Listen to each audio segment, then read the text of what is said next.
Indonesia has a volcanic island called Anak Krakatau. Anak Krakatau originally arose from the crater created by the violent volcanic explosion that obliterated the island of Krakatau on December 29, 1927. Since the late 20th century, there has been intermittent eruptive activity at the location, which culminated in a major underwater volcanic collapse that resulted in a catastrophic tsunami in December 2018. Since then, there has been action.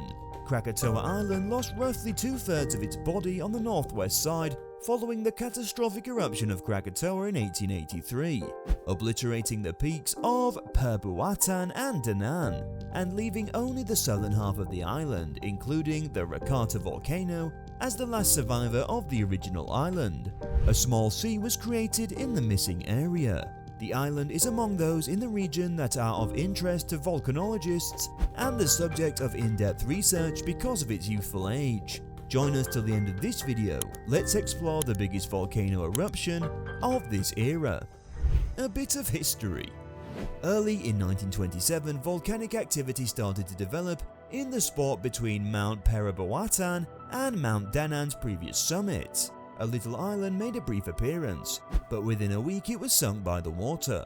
After a few months, volcanic activity started to construct a more durable land formation, but when the activity ended, rain and waves caused it to collapse back under the sea. Throughout the next 3 years, this procedure was done several times. The volcanic island was given the local name Anak Krakatau, or Child of Krakatau, once it permanently rose above the sea level on August 11, 1930. Since then, it has been the scene of several eruptions. Through September 2018, Anak Krakatau's highest peak grew by an average of 7 to 9 meters each year. Eruptions. The most recent eruption of the volcano started in 1994. Since then, sporadic short-lived quiet intervals have alternated with almost constant strombolian eruptions. In April 2008, there was an eruption that produced lava, hot rocks and hot gases. People were advised not to enter a 3-kilometer zone around the island by scientists who were monitoring the volcano. The Volcanological Survey of Indonesia upgraded Anak Krakatau's eruption warning level to 3 on May the 6th. The volcano's crater was building a 100-meter wide lava dome, according to an expedition there. Volcanologists at the University of Oregon issued a tsunami warning in January 2012, when it was discovered that Anak Krakatau's side collapse had occurred on the steep eastern slope of the sizable caldera created by the 1883 cataclysmic eruption. 2018 Eruption and Aftermath. On the 15th of October 2018, Anak Krakatau saw a powerful strombolian to mild volcanic eruption that erupted lava bombs into the ocean, making the beginning of a new eruptive phase. On December 22, 2018, a volcanic explosion resulted in a devastating tsunami with waves up to 5 meters high that hit the shore. The disaster agency said on December 13, 2018 that there had been 437 fatalities and 14,059 injuries due to the tsunami. 40,000 people were left homeless and more than 300 kilometers of Sumatra and Java coastline were damaged by the tsunami. As a result, the eruption ranked as the second deadliest volcanic explosion of the 21st century. Before the eruption, cone collapse with wave generation was thought to be a possible danger. 6 years before the occurrence, scientists had run simulations of the scenario and determined that the western side of the volcano was the area most likely to erupt. Following the December 2018 eruption, it was thought that the volcano's top and southwest sector had fallen during the eruption, which had caused the tsunami. This was verified on December 23rd by satellite data and chopper imagery, which showed the main conduit bursting from underwater and causing Surstian-style activities. This incident caused the volcano to lose more than 2/3 of its volume and dropped its height above sea level from 338 meters to barely 110. By the 10th of January 2019, satellite radar measurements revealed that the volcano had continued to build, with further eruptions starting to reshape the remaining structure. The crater had a whole rim above sea level and was now exposed by the sea due to the eruption. The freshly rebuilt crater was surrounded by 3-atom magmatic activity in May 2019 as the volcano proceeded to grow in height and rebuild the regions that were devastated in 2020 explosion. On the morning of April 10, 2020, Anak Krakatau started to erupt again. According to the Center of Volcanology and Geological Disaster Mitigation Magma Volcanic Activity Report, the first eruption was audible from Jakarta, the capital of Indonesia, more than 150 kilometers away, and was spewing out a 200-meter high column of ash and smoke. The first eruption lasted 1 minute and 12 seconds and began at 9:58 p.m. A secondary ash cloud from the eruption travelled around 11 kilometers, and the explosion's ash reached a height of 14 kilometers. There were lava fountains visible. Although the eruption was mostly magmatic, no significant damage was seen, and the eruption eventually stopped after several hours. 2022 eruption. On February 4th and 5th, 2022, there was a modest eruption of Anak Krakatau. On April 24, 2022 at 8:20 p.m, Anak Krakatau erupted once more, releasing a gigantic ash plume. In the first 4 months of 2022, the volcano has erupted 21 times, with the largest eruption being on April 4, 2022. The Meteorology, Climatology and Geophysical Agency raised the Anak Krakatau warning level from 2 to 3 on April 26th. The organization issued a warning that any eruption might be followed by huge waves and a tsunami. Impact of the explosion.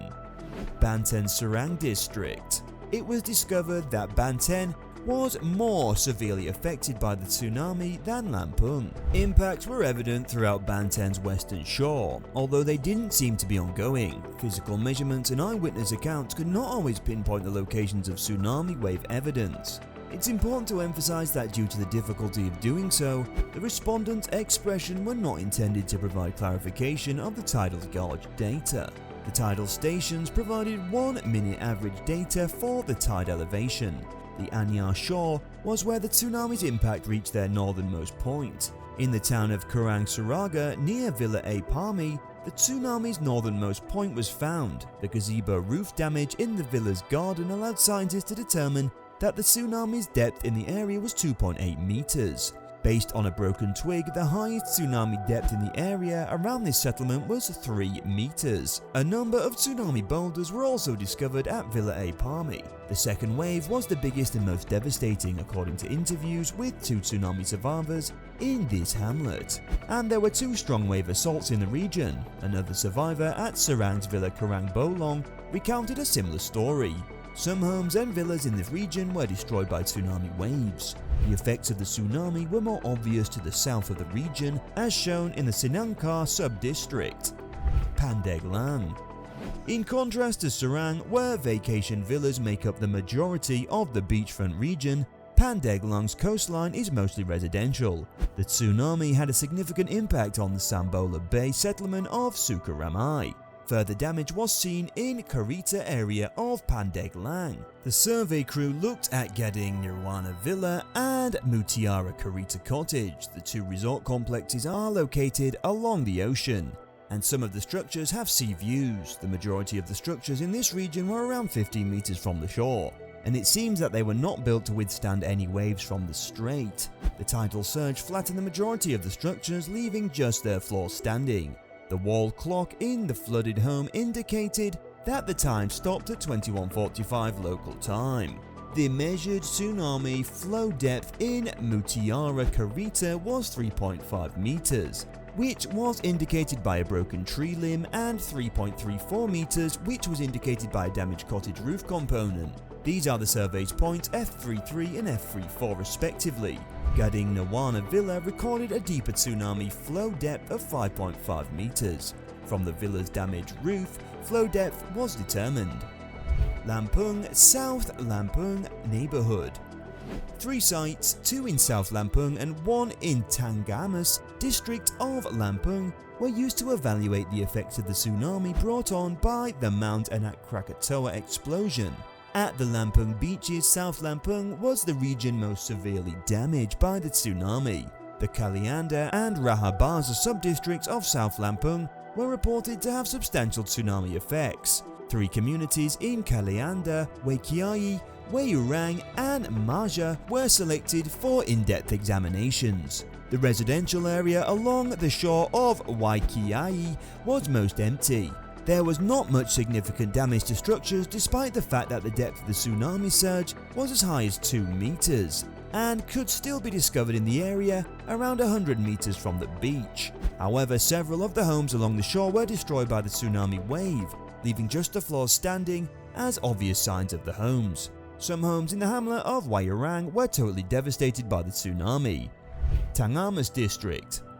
The effects of the tsunami were less severe at TANGGAMUS, Lampung. The sole location where a fatality was recorded was Teluk Keluan, in the sub-district of Kelumbayan. The distance between this bay and Bandar Lampung, the provincial capital of Lampung, is 79 kilometers. A wooden raised home that was moved approximately 3.5 meters from its original place and where the area's worst effect was seen was the subject of an investigation. In this area, just one victim was discovered. Here, the depth of the tsunami was 1.05 meters. At an elevated wooden home in the northeastern portion of the bay, more damage was discovered according to eyewitness accounts and damage assessments. The tsunami wave that struck the closed end of the bay was reflected and caused harm. And that's it for the video. Please be sure to like and subscribe to our channel, as we'll know that's your way of appreciating what we do. Please keep it coming. We'd also like to know your thoughts and feelings over the deadly volcanic experience. Feel free to drop your comments below in the box provided.